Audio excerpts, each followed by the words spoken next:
I think that the showing of the release of nitric oxide and the demonstration that EDRF was NO was a very important finding. However, the most important findings were facilitated by the fact that we use LNMMA, the inhibitor of the synthesis of nitric oxide. Let me remind you that that compound had already been used by the macrophage people when they were working on nitrite and nitrate to try to identify what was the enzyme that makes nitrite or nitrate.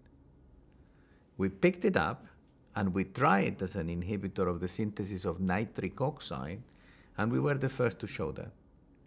Now, being a medic and a pharmacologist, as a background training, the first thing I wanted to know was what the kind of functionality I get if I use the inhibitor.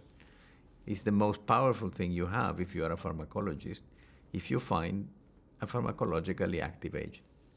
So I always say that probably the most important experiment we did in the vascular area, conceptually, was not simply the demonstration that EDRF is NO, but the fact that we show that if you inhibit that, if you inject that compound into an animal intravenously, the blood pressure goes up.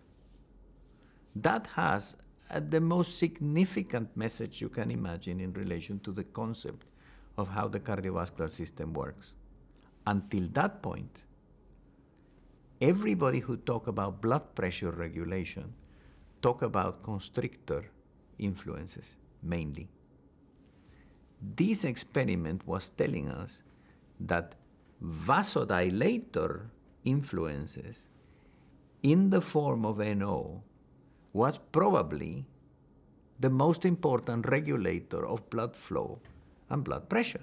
The question was, does it exist also in humans? And then a very good opportunity arose because Patrick Vallance, who was finishing his medical studies, got in touch with me to see whether he could come and work as a postdoc for a few months at the Wellcome Research Laboratories.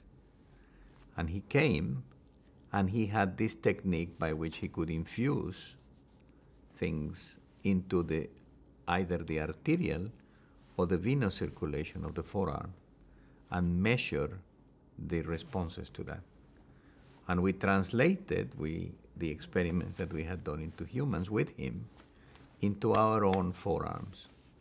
And we found that indeed, if you give the inhibitor of the nitric oxide synthesis into the forearm, which is closed, so it's not connected with the whole body, you get a very significant vasoconstriction.